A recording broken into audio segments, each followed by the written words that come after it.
to the Life and Listings podcast. I have Mike joining us today. Hey, Mike. Hello, how you doing, Jennifer? Pretty good. And for everybody that has not met you yet, can you tell us a little bit about yourself, who you are, what you're doing? Yeah, absolutely. So my name is Mike Allen. I'm the president and co-owner of Quantum Realty Group, which is a real estate conglomerate. Our largest division is a Century 21 real estate franchise by the name of Century 21 Jordan Lincoln Company.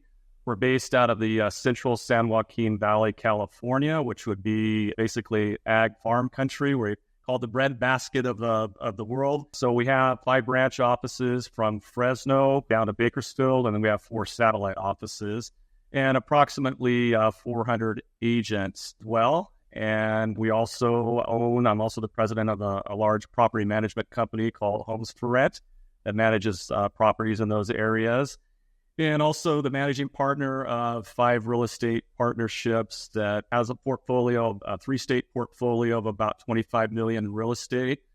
And past president of our board this year for the Real Estate Association. You name it. I think I get 1 hour of sleep a night. Maybe I didn't wake up an hour before I go to sleep. But I've become very good at time management because that's how you survive doing so many things. And you've heard the adage, want something done right or well, find somebody who's busy. Yeah. So a lot of people keep seeking my skill set or my expertise to help them in different areas. Amazing. Well, it sounds like you have a lot of awesome things going on, and I'm really excited for you to share with everybody.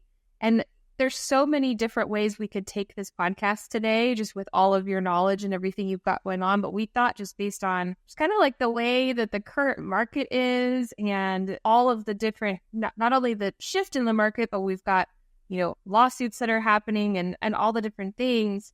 We wanted to kind of touch on what agents should be doing to adapt to the current market and everything that's happening. So, let's dig in. Like, what would be your advice there? Yeah, first and foremost, I'll just echo the sentiments of Kevin Sears, the NAR president, on down to, I'm sure, most state and local associations. Look, everything will be okay. Mm-hmm. It will be fine. There's no reason to worry.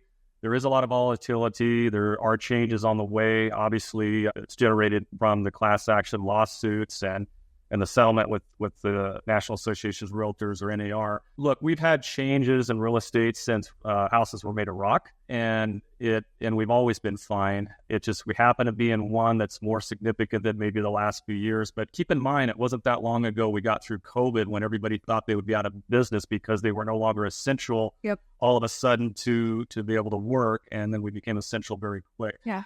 So really, don't worry. Stay calm is my advice, but also it's really critical right now to stay educated on what's happening. Yes. Because we have a lot of false narratives out, largely generated by the news sources that either don't look at realtors in a good light or they just don't do their research, so there's misinterpretations. And some of these are major outlets. I won't name any by name, but they're news sources that people trust. Consumers trust, and they're really getting a false narrative. And the only way we're going to combat that is for our realtors, all realtors out there, to understand what the true narrative is, stay up to date on the information, which you're going to get the most updated information from NAR. That's where you should be getting your updates from, not other weird news sources. Even some of the real estate news sources are a little skewed and biased. But make sure that you're up on things. And then when the consumer starts asking questions about, okay, well, how does this work? I hear that sellers can no longer pay buyers agents commissions. So we could get rid of that false narrative to say, no, that's not what it is. This is really how it's going to work. These are the 2 fundamental changes on how we do business as realtors. And this is it. This is just a new way of doing business. There's more transparency, more disclosure. There's a better understanding on the front end of how we work with buyers and how the compensation component of that will work. Mm-hmm. And so right now is a time, the agents that are going to do well through this volatility and this transition are those that stay educated, up to date, and can intelligently answer the questions and dispel the myths and the false narratives. Yes, I think that's the biggest one. And maybe I'm naive in the fact that I was really shocked that there was so many agents that were surprised by everything that was going on in the last couple of months. Like, this has been happening for quite a while. I was kind of surprised that there was such shock, but I think that is really what needs to happen is everyone needs to make sure that they're educated so they can educate their clients. Otherwise, when July rolls around, they're probably not going to have a paycheck. So, I mean, what are you doing with any of your agents? Are you providing classes or like what are you doing for your people? Yeah, really. Yeah, definitely training and classes. So one of the things that we did in the beginning of the lawsuits prior to the NAR settlement, really about the time the lawsuits were filed, became public, and our parent company of Century 21, which is Anywhere, was one of the key initial defendants. Yeah. We were the first to settle at $83.5 million. That settlement has been formally approved as of last week, so we're out, which is good. And so at that point we knew that we have to make sure our agents are up to speed on what's going on with that. So we've been doing pretty much weekly updates company-wide on what's going on relative to the lawsuits and then the settlements and then the NAR settlement and where we're at today with the upcoming procedural and MLS-driven changes. Yeah. And so that plus training on, of course, states, everyone will be required as a realtor to use a buyer representation agreement coming up here when all the injunctive stuff kicks in. We've done several trainings on the California version of that, making sure that our agents understand that document inside and out, but not just the document itself, but also the dialogues behind the document. So the actual scripts you're going to use to present it to the prospective buyer, explain it, make them understand that, hey, this is how it works. It doesn't necessarily mean you're going to pay this commission. Here are all the options, but out of full disclosure, this is what it is, because really we have to understand and make sure the consumers understand that realtors do not work for free. Yeah. We just don't. And so, everybody needs to know what their value is and be able to communicate it in the proper fashion and full disclosure. So we've been very much on top of it. I just did a sales meeting prior to this podcast today where I covered for 20 minutes all the key real estate news, mostly related to the NAR settlement and some of the updates on that. So yeah, it's almost a fire hose of information we spray out there. But the design is to make sure our agents can grab it from somewhere, whether it's a live meeting, a training, or we do upload our trainings and meetings on Facebook Workplace. They can go back and watch or listen to them later on. And then we do some bomb videos out there occasionally with updates as well. So yeah, our agents are, if they're not up to date on these situations, then they're not present. They've been living in a cave somewhere. And to your earlier point, they may not make it past these changes if you can't explain it, right? If you can't defend your value at the end of the day, and I think that's a healthy thing, because if you're not serious about this profession and doing business the right way, then my bold opinion is you don't need to be in this profession. Maybe you need to find something else to do. Yeah. I think if you can't express to a client what your value is and how you are supposed to be compensated for the hard work that you do, you probably shouldn't be in the industry. So I think it is an important thing, because truly we should have all been doing this from the get-go. We should have all been explaining how we get compensated for everything we do, because agents work so hard. Now we need to be telling our agents and educating them, how are you going to put a presentation together? How are you going to tell them, what's going to happen during the transaction? And I think that's probably one of the most important things we need to be doing as leaders right now, is helping our agents come up with that script so they feel confident going into these meetings so they can get paid what they're worth. Obviously similar to a listing presentation, it's buyer rep, which we all should have been doing in the beginning.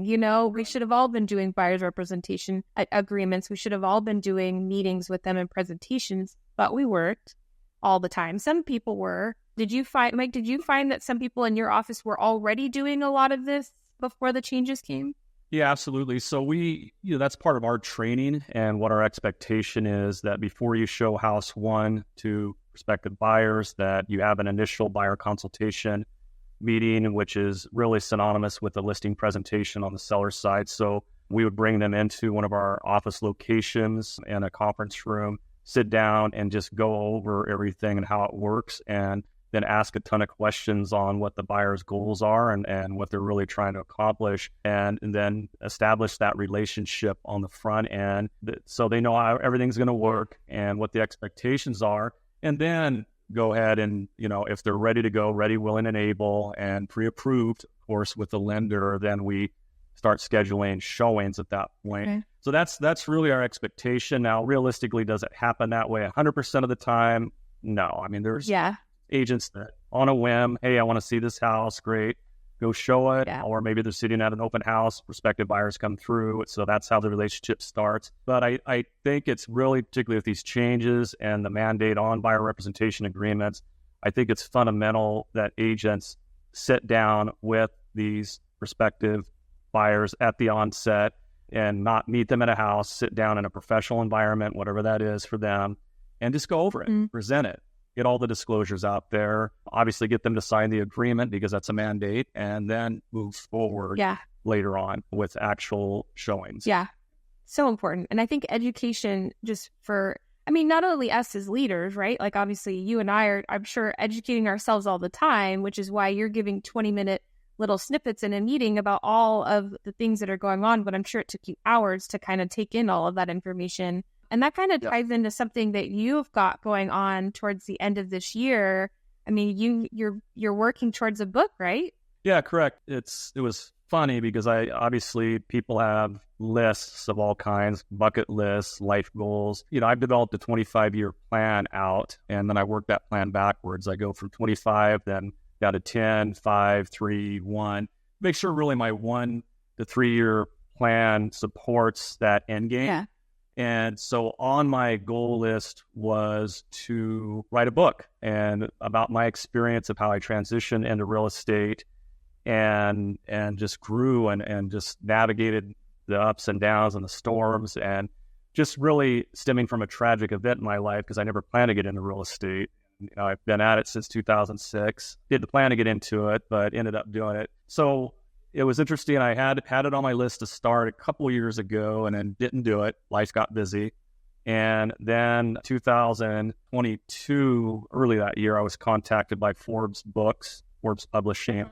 And, they look for business leaders to go out and write books about their profession. They're looking for thought leaders, people that obviously have done well in that sector, business sector, but also somebody that has a message that's important that people really should hear to really help them improve in their profession and or their lives. So I got contacted, interviewed, went through an interview process, and they said, yeah, let's move forward on it.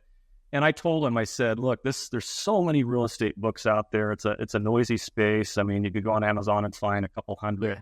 I said, my goal is to write the book that I would have loved to have read my first year in real estate or getting into it. That doesn't exist. Yeah. Because I'm not looking to knock off the how-tos and, everything else out there and the scripts and the sales process. And, all that's pretty universal. I really want to dig deeper and really get into the psyche of what it takes to become what I call a quantum real estate agent. And that's the name of the book, The Quantum Real Estate Agent. So really what I cover, what I'm covering in the book is it's a blueprint, but there are 10 quantum abilities that have helped me succeed in not only real estate, but investing and in life that I cover. And just things as simple as, self-improvement, being relentless, out-hustling competition, preparing meticulously for important things, how to lead others the way that you would want to be led, but really filling in the holes and talking about the story of what it takes to be successful that you're not going to get in your 45 hours of real estate education. You're not going to get in your company training. If you're working for a company that does training, you're not going to get in the typical real estate book. And, I've made the mistakes and I share them. I'm completely transparent in this book and almost to a fault. And, I go deep. Yeah. I go deep. And they told me, they said, you really need to go deep and really tell all. And I did. And I think it's an opportunity for somebody to read this book and know whether real estate's a good fit for them. And then once they read it and say, hey, I think I can really grasp onto this career, to fully know what it's going to take and to lay that foundation out of the gate for success. and ideally be successful a lot quicker and at a larger scale than me, right? That would, if I could help one person do that, then the book was worth it. And that's releasing in December? Yeah, to be releasing, going to publish this December. Looking forward to it. We'll also have audio versions of that book as well coming out at the same time. You'll be able to find it on Amazon and other book sources. It will be in various bookstores. I don't know which one specifically yet. Also, we'll be translating into 5 different languages, so it will be released internationally as well. So exciting. I cannot wait to read it. And we're going to post some of the links to get some more information on the book in the show notes. I'm going to pivot a little bit because I'm kind of excited to hear what your answer to this is going to be. Mike, what is your superpower? Well, I'll change the semantics of it and say my superpower, which is my number one, quantum ability, just to stick with the theme of my book, which is the same thing, is just being relentless. And I don't give up. And when I fail, I don't let it stop me. I don't let it paralyze me. I don't back away. I consider every failure a lesson. Yeah. And I go back and evaluate. It's just like a football team playing a game. They lost the game on Sunday. They're watching game film on Monday to figure out why. What were the mistakes I made? How could we do better? And how could we win the next game? And, transitioning out of a corporate career going on 18 years ago and taking a leap of faith to get into real estate with no guaranteed money or paycheck was difficult.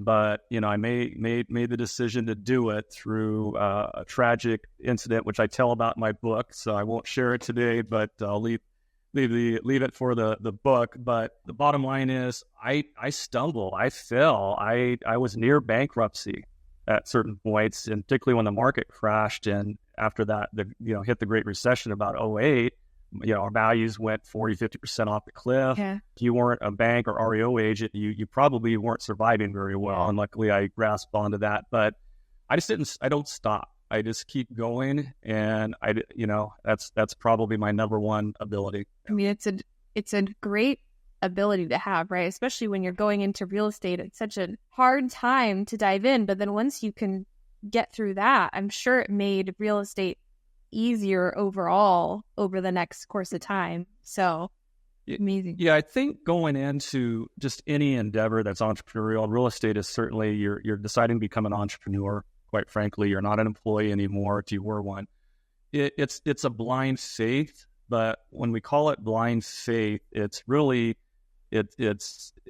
calculated, right? You've heard of calculated risk. So yeah, we're going in blind because we don't know what we're going to make on day one. We don't know how many transactions we're going to close. We're hoping we're going to be able to pay our bills plus more. We just don't have those guarantees in the beginning. I mean, most agents don't start out on a base salary. Mm-hmm. It's all commission based. So the reality is it's really how you prepare and set yourself up, the people you affiliate with, choosing the right broker and company to affiliate with is very important. And you're really setting yourself up for success in the preparation. So that blind faith becomes really much more calculated, and you're really increasing the odds of succeeding. Yeah.